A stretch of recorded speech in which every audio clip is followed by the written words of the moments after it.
అంతోని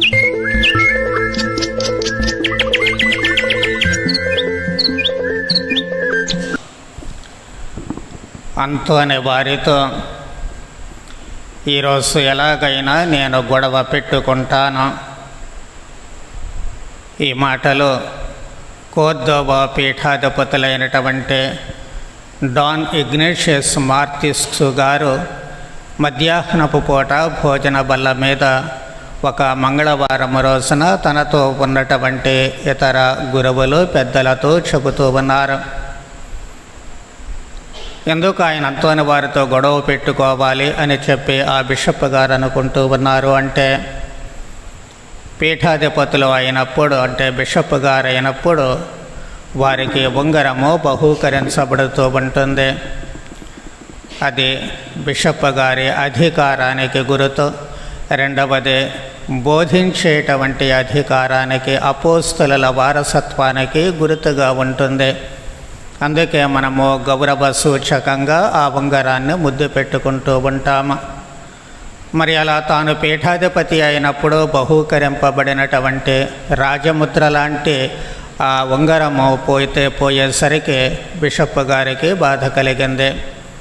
చాలా ప్రయత్నించారు దాన్ని వెతకడానికి, ఎంత వెతికినా దొరకలేదు. ఆయన స్వతహాగా అంతోని వారి భక్తుడు కాబట్టి చాలా దీక్షతో ప్రార్థన చేశారు. ఎందుకు అంటే పీఠాధిపతులుగా ఆ ఉంగరము చాలా ముఖ్యమైనటువంటిది. చాలా పూజలే చేశారు అంతోని వారికి. అయినప్పటికీ కూడా అంతోని వారు ఆయన ప్రార్థనను వినినట్లుగా కనిపించలేదు. ఆయన ఉంగరము దొరకను లేదు. చాలా రోజులు గడిచిన తర్వాత ఆయనకు కొంచెం బాధ కలిగింది, కొంచెం ఉక్రోషం కలిగింది, కొంచెం కోపం కూడా వచ్చింది. అందుకే ఆ రోజు మధ్యాహ్నము మంగళవారం రోజున ఇతర పీఠాధిపతులు పెద్దవాళ్ళు అందరూ కూడా ఉండి పునీత అంతోని వారి అద్భుతాలను గురించి మాట్లాడుకుంటూ ఉన్నారు.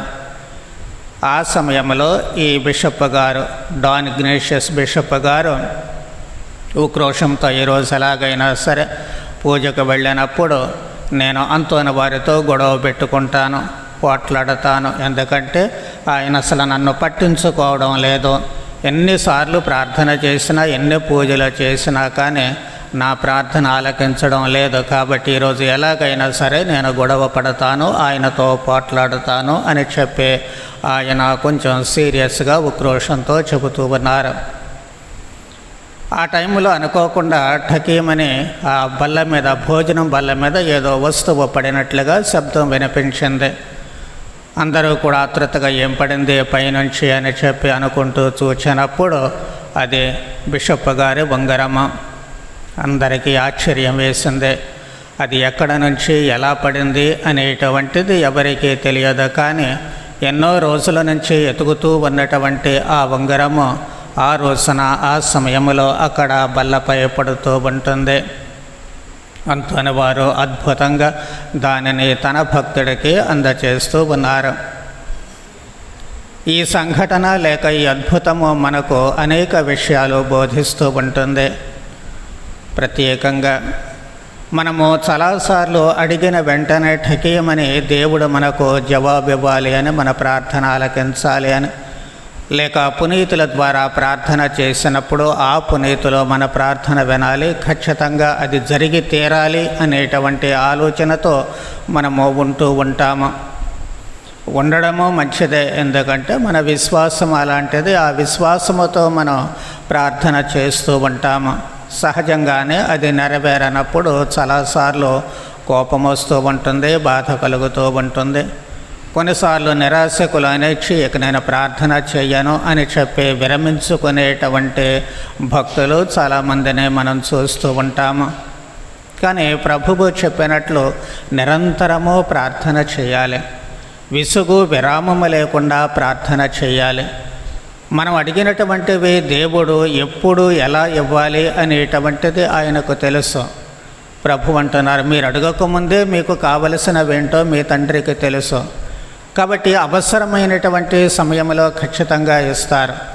ఆ మాటకొస్తే పునీత మోనికమ్మ గారు పునీత అగుస్తీన్ వారు తన బిడ్డ అయినటువంటి పునీత అగుస్తీన్ వారి కోసము, అలాగే తన భర్త కోసము దాదాపు 25 ఏళ్ల వరకు ప్రార్థన, కన్నీటితో ఉపవాసాలతో ప్రార్థన చేశారు.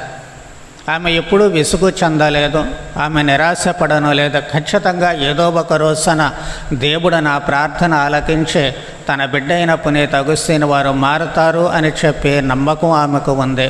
అలాగే భర్త మారుతాడు అని.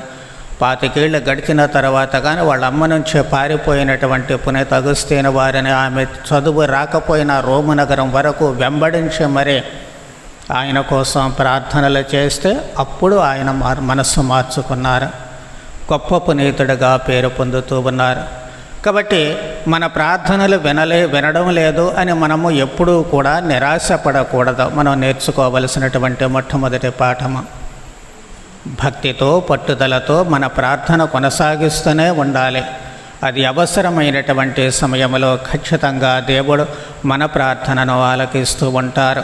అది డైరెక్ట్గా దేవునికే కానివ్వండి, లేకపోతే మనము విశ్వాసం ఉంచినటువంటి పునీతుల ద్వారా కానివ్వండి.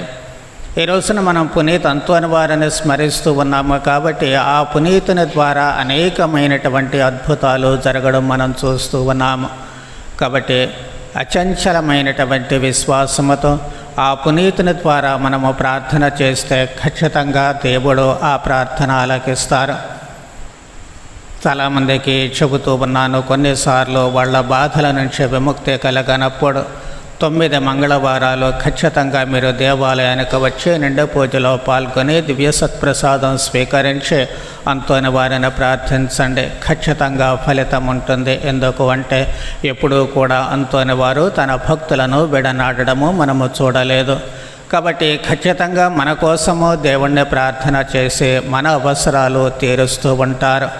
కాబట్టి మన ప్రార్థన ఎప్పుడూ విసుగు లేకుండా, విరామము లేకుండా, నిరాశ నిస్పృహలకు లోన కాకుండా మనము నిరంతరము ప్రార్థన చేస్తూ ఉంటే ఖచ్చితంగా దేవుడు ఆ పునీతుని ద్వారా మన ప్రార్థన ఆలకించి మన అవసరాలు ఈడేరుస్తారు. కాబట్టి అలాంటి విశ్వాసాన్ని పోగొట్టుకోకుండా అన్ని వేళలా కూడా ఆ భక్తిని మనము కలిగి ఉండేటట్లు పునీతంతోని వారి ద్వారా ప్రార్థన చేద్దాం. పితా పుత్ర పవిత్ర ఆత్మ నామమున ఆమేన్.